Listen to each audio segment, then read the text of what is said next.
Hey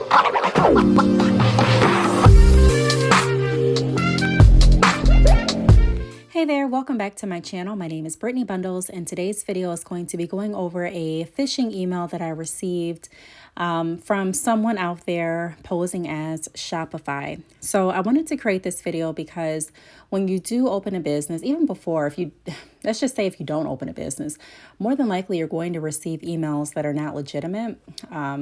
And a lot of people refer to them as phishing emails or like spoof emails. And working in the financial industry, in the banking field, we really studied phishing and spoof emails extensively because it was really important. If we opened an email that was not legitimate, we run the risk of sending information over that we shouldn't send over. We run the risk of compromising the company or clients that are working with us or trusting us. So it was really, really important for us to get a good grasp on legitimate emails versus non-legitimate emails. When you cross over into being an entrepreneur, you may notice these emails even more frequently, meaning that you get emails from like Shopify or people posing as Shopify. You may get emails from different banks. Like I get emails from like Chase or people, posing like they're Chase Bank and things like that.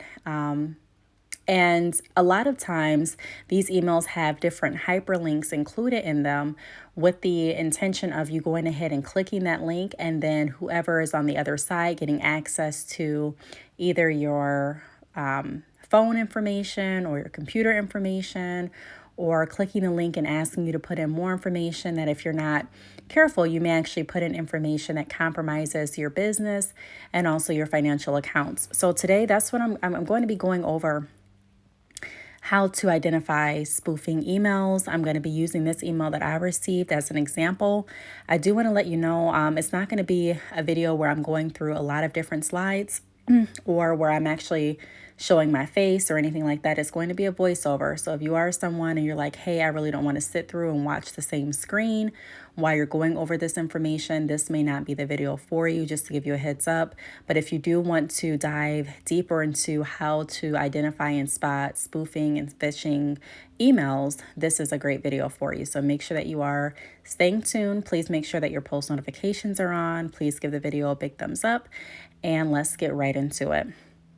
So like I mentioned, I got this email a while back and it says chargeback Shopify. So right then and there, if I was not on my guard as far as looking at my emails and making sure that they all were legitimate before I even open and respond to them or click any links. I mean, of course, I open the email, but before I respond to them or open any links, then I may have fell for this. So it says a customer opened a chargeback for order, and it gives me the order number and the date. So one thing that stood out to me was the order number. With Shopify, none of my order numbers start with the number sign WB. None of them. So if I were to receive a chargeback, I wouldn't be looking for that specific order number. Now, granted, depending on payment merchants that you do use, sometimes the order number on the chargeback will not correlate with the order number that's shown through your online store. So you'll have to do more, research to link the two. But most times when you see like a chargeback and you have the merchant's name that you're using or the e-commerce store that you're using, for example, this one is Shopify, the numbers should correlate. And then also this number is like in a hyperlink. So this person wanted me to click the order number, which I did not.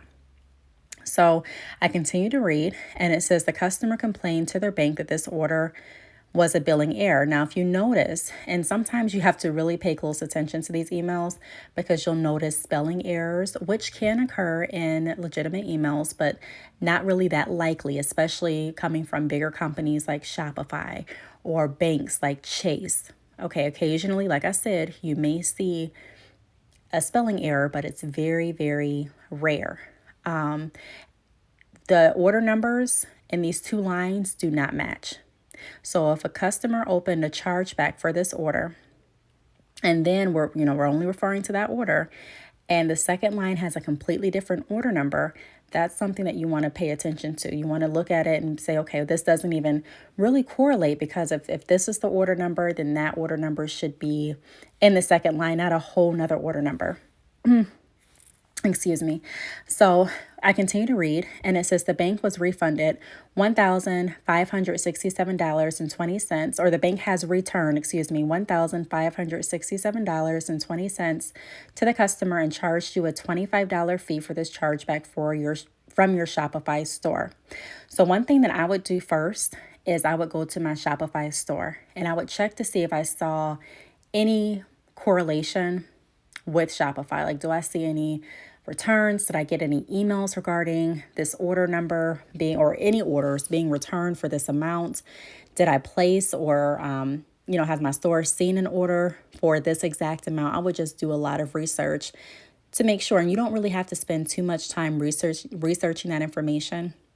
I enjoy using Shopify for my e-commerce needs. I've made tons of videos as to why, but one of the reasons is that Shopify is very simplistic when it comes to looking at the analytics and also searching for orders. Now, I'm not saying they're simplistic across the board. If you are wanting to create a website, depending on how you're wanting your website formatted and laid out, it can be challenging to some depending on your skill in website design.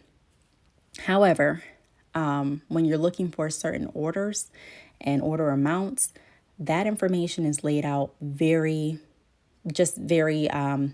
neatly. It's very seamless to get to. It's easy to view. So you should be able to see the orders that you have placed and also the amounts. Like, it sticks out. And then you can also search via different categories as well to narrow down your searches. So I would go there and I would look. If I didn't see anything in my Shopify store that corresponded to this amount, I would put that as another red flag. Like, okay, this doesn't add up. So the next line reads, chargebacks are frustrating experiences. We do everything we can to help you get your money back in due course. So review chargebacks. So this is another section that they have in the email where they're wanting me to click. And so you want to be very careful not to click. Again, when you click on certain hyperlinks, that's one of the ways that you sometimes release access and give authorization for the other party to gain your information. This link may take me to a website that looks like Shopify, and if I put in my login information, it may go directly to whoever sent this email and compromise my Shopify account, which I don't want. They also mention find out about chargebacks at the Shopify Help Center, and then they have the Shopify logo at the bottom. So just glancing at this email, it may not look like there's anything to be alarmed about. It may look very legitimate. And sometimes what these emails do is they have certain numbers that are very high to cause you to get into that like panic mode. Because if they would have said there was a chargeback for $25, it would have been a different alert than this type of email that's over 1,000 that we're talking about being charged back. So when people feel a sense of anxiety or nervous or anxious, like I said, anxiety about something, a lot of times you're not thinking with your best mind. You're thinking off of impulse. You're thinking maybe sometimes off of pure emotion. And you're not really diving deep and, like I said, thinking with your best mind and reviewing all of the clues. So if you do get an email like this, sometimes I get some from even people posing as PayPal. You want to slow down, really read through each line and see if it makes sense. Another thing that you can do is go up to the email and actually click on the email address that you received this notification from. If the email's from another email address that has nothing to do with Shopify, nothing to do with PayPal, nothing to do with Chase Bank, nothing to do with any of the merchants that this email is claiming to be, you do want to definitely add that to the red flag basket as well. You can also contact the companies directly.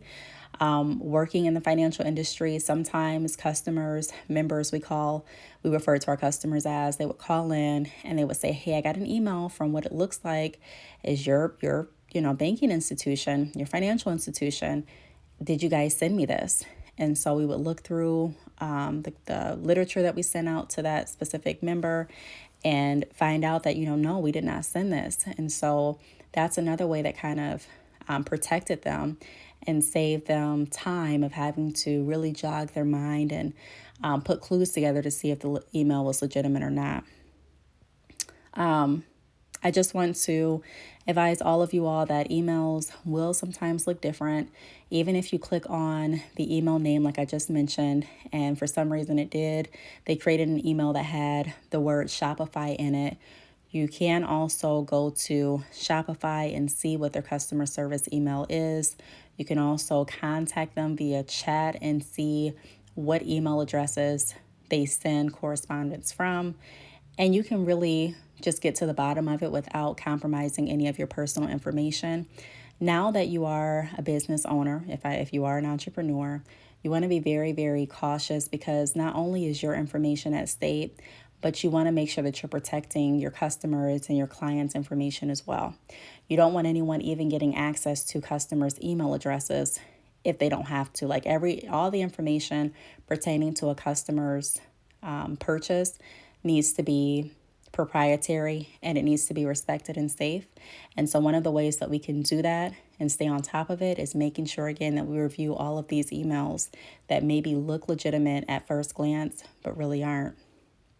I think I wanted to include one more thing, but I can't really think of it it's not at the top of my mind at this moment, but I think that pretty much sums up everything. So the red flags for this particular email, just based on what we're seeing on the screen, would be number one, the order numbers don't really match up. Also, the email address, I know I'm not showing it. I may edit it to show you what I'm referring to, but it did not match up to a Shopify email address. And even the grammar in the second line, the customer complained to their bank that this order, and it has the order number, was a billing error. Billing error shouldn't be capitalized. So there's just a lot of things that if you kind of really look into it, it's not legitimate at all. So if you have any questions, feel free to leave them down below. I do want to thank you for watching, and I will see you all in the next video. Bye.